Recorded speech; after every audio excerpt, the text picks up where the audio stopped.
আসসালামু আলাইকুম এভরিওয়ান, কেমন আছেন সবাই? আল্লাহর রহমতে আমি অনেক ভালো আছি।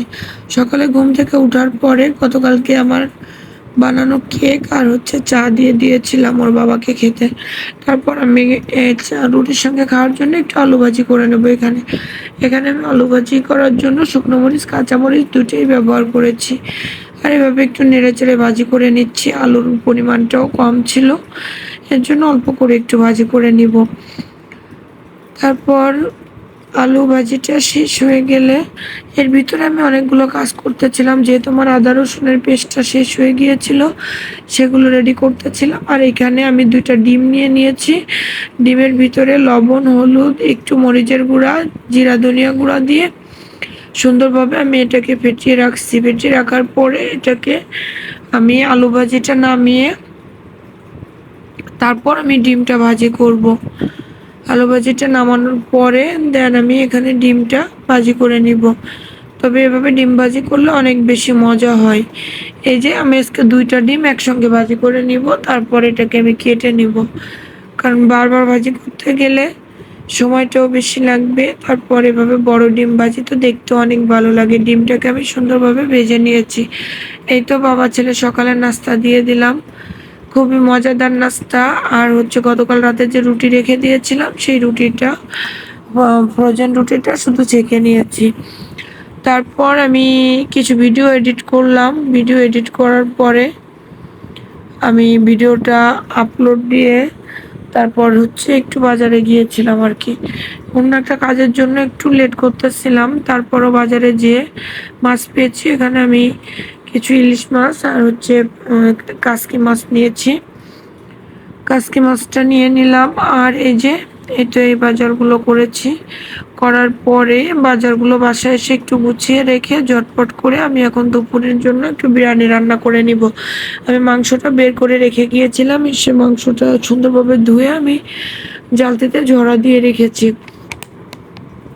এখানে আমি রাঁধুনি রেডিমিক্স বিরিয়ানি মশলা দিয়ে বিরিয়ানিটা তৈরি করব। এখানে প্রথমে আমি পর্যাপ্ত পরিমাণ পেঁয়াজ নিয়েছি। পেঁয়াজটা আমি অর্ধেকটা তুলে রাখবো বেরেস্তা করার জন্য। বাট আমার পেঁয়াজটা একটুখানি সময় ঘরে আসার জন্য চুলার আঁচটা আমি খেয়াল করি নাই, তখন আমার পেঁয়াজটা একটু পুড়ে গিয়েছে আর কি। পুড়ে গিয়েছে বলতে একটু বেশি হয়ে গিয়েছে, তবে বেরেস্তা পেঁয়াজটা আর একটু কম ভাজা থাকলে ভালো হইতো। তারপরেও ইনশাল্লাহ খেতে কোনো সমস্যা হয় নাই। আমি দ্রুত যে সব কিছুই করে দিয়েছিলাম। যাই হোক, তারপরে এখানে আমি মশলাটা কষিয়ে নিচ্ছি। মশলাটা তারপর এখানে আমি পেঁয়াজটার ভিতরে আদা রসুন পেস্ট আর বিরিয়ানি মশলা আর একটু লবণ, মরিচের গুঁড়া আর দিয়েছিলাম কিছু গোটা মশলা। এগুলো দিয়ে আমি মশলাটাকে সুন্দরভাবে কষিয়ে নেবো। আর এখানে যে আমি টক দইটা ইউজ করেছি, এটা আমি বাসায় তৈরি করা, বাসায় আমি নিজে হাতে তৈরি করেছি। গুঁড়ো দুধ, লেবু, আর আমি ভিনেগার থাকলে ভিনেগারটা ইউজ করি লেবুর পরিবর্তে। বাট আমার ভিনেগার আছে, কিন্তু ভিনেগারের মেয়াদটা উত্তীর্ণ হয়ে গিয়েছে আর কি, মেয়াদ নাই।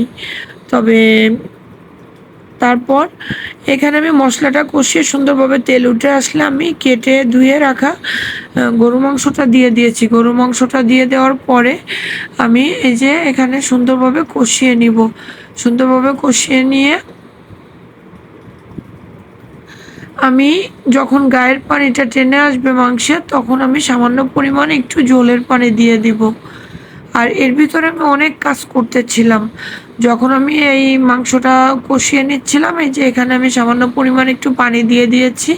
এবার মাংসটাকে আমি সিদ্ধ হওয়ার জন্য মিডিয়াম টু লো হাইটে আমি ইন্ডাকশনে বসিয়ে দিয়েছিলাম।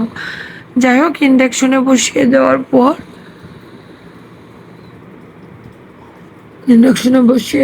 পর যখন মাংসটার এই পানিটা টেনে গিয়েছে, তখন আমি একটু চেক করেছিলাম যে মাংসটা কুক হয়েছে কিনা। বাট 90% হয়েছিল, আর কিছুটা বাকি ছিল। পরবর্তীতে আমি আরও একটু গরম পানি, আর পুরো প্রসেসটাতে গরম পানি ইউজ করতে হবে, গরম পানি ইউজ করলাম। আর এখানে একটু লবণ আর জর্দা দিয়ে, জর্দা মিক্স যে কালারটা আছে একটু দেখতে ভালো লাগে আর কি, সেটা দিয়ে আমি কয়েকটা আলু ভেজে নিলাম। বিরিয়ানিতে তো আলু খেতে অনেক বেশি মজা লাগে। আর এখানে 2 চামচ গুঁড়ো দুধ গুলিয়ে নিয়েছি। বাট আমার আলুটা একটু পুড়ে গিয়েছে, আমি এদিকে একটু কাজে ছিলাম, তখন আলুর একটা সাইড একটু পোড়া পোড়া হয়েছে, বাট খেতে খারাপ হয় নাই। তারপর এখানে আমি একটু পরিমাণের থেকে বেশি পানি দিয়ে দেবো, যেহেতু ওর বাবা একটু নরম খিচুড়ি, সরি খিচুড়ি বলছে, নরম বিরিয়ানি খিচুড়ি যে কোনো জিনিস খেতে পছন্দ করে, এর জন্য আমি পরিমাণের থেকে একটু বেশি পরিমাণে পানি এখানে আমি ইউজ করব। একটু বেশি পরিমাণে পানি দিয়ে দেওয়ার পরে এই যে দেখেন আমার তারপর পানিটা শুকিয়ে আসলে আমি হচ্ছে দিয়ে দিয়েছিলাম এখানে পেঁয়াজ বেরেস্তাটা যে তুলে রাখছিলাম ওটা দিয়ে দিয়েছিলাম। এই তো এটা আমার দুপুরে খাবারে ফাইনাল লুক ছিল। তারপর এখন আমি রাতের রান্নাতে চলে আসলাম। আমি তো রাতে এখন দুপুরে বিরিয়ানি, রাতে আবার বিরিয়ানি, এটা তো পসিবল না।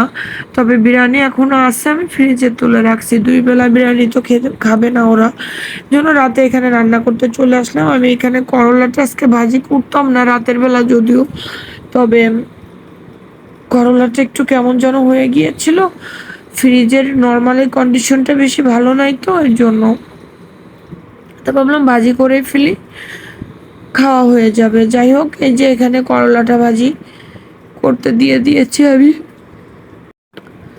শুটকি যে চিংড়িটা আছে ওই চিংড়ি মাছটা দিয়ে আমি এখানে করলাটা আজকে ভাজি করব। তারপর সন্ধ্যার নাস্তার জন্য আজ আর কিছু রেডি করছিলাম না, কলা ছিল, গতকালকে যে কেক বানিয়েছিলাম সেটা, আর কিছু খাস্তা দিয়ে, সরি খাস্তা বলছি, এখানে মিষ্টি যে পেটিসটা আর কি, পেটিসটা দিয়ে সন্ধ্যার নাস্তাটা আজকে সেরেছি। যেহেতু দুপুরে একটু ভারী খাবার খেয়েছে এর জন্য আজকে আর সন্ধ্যার নাস্তাটা বেশি একটা ভারী করি নাই।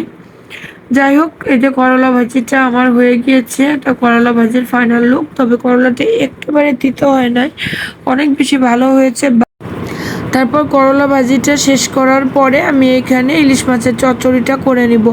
ইলিশ মাছ চচ্চড়ি করার জন্য এখানে আমি পেঁয়াজ কাঁচামরিচ কেটে নিয়েছি, আলু বেগুন আর হচ্ছে মাছটা কেটে ধুয়ে নিয়েছি। এখানে প্রথমে আমি পেঁয়াজটা দিয়ে দিব, পেঁয়াজটা দিয়ে পেঁয়াজ কাঁচামরিচটা প্রথমে আমি তেলে সুন্দরভাবে ভেজে নিব।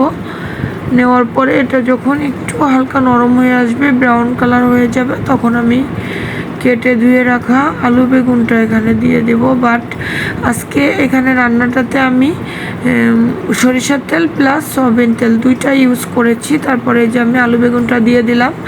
আলু বেগুনটা দিয়ে দেওয়ার পরে এখানে আমি লবণ, হলুদ, মরিচের গুঁড়া, আমি সামান্য পরিমাণ মরিচের গুঁড়া এখানে ইউজ করেছি জাস্ট কালারটা একটু ভালো আসার জন্য, অন্য কিছু না। যে লবণ, হলুদ, মরিচের গুঁড়া আর কিছু না, জাস্ট এইটুকুই। ইলিশ মাছ রান্নাতে তো চচ্চড়ি কোনো কিছুতে এর থেকে বেশি কিছু লাগে না। বাট আমি এই যে এখন এই আলু বেগুনটা একটু নরম হয়ে আসলে আমি মাছগুলো দিয়ে দিলাম। তারপর এখানে হচ্ছে পানি দিয়ে দিয়েছি। বাট মাছগুলো দিয়ে দেওয়ার পরে আমি আর কোনো ক্লিপ নিতে পারি নাই, কারণ একটা কল আসছিল, ছেলে ফোনে কথা বলতে চলে গিয়েছিল। যাই হোক, এই যে চচ্চড়িটা ফাইনাল লুক। আল্লাহ হাফেজ, ভালো থাকবেন সবাই, সুস্থ থাকবেন, আমার জন্য দোয়া করবেন। পরে রাতে দুধ খেতে দিয়েছিলাম কিন্তু সে ক্লিপটা ডিলিট হয়ে গিয়েছে।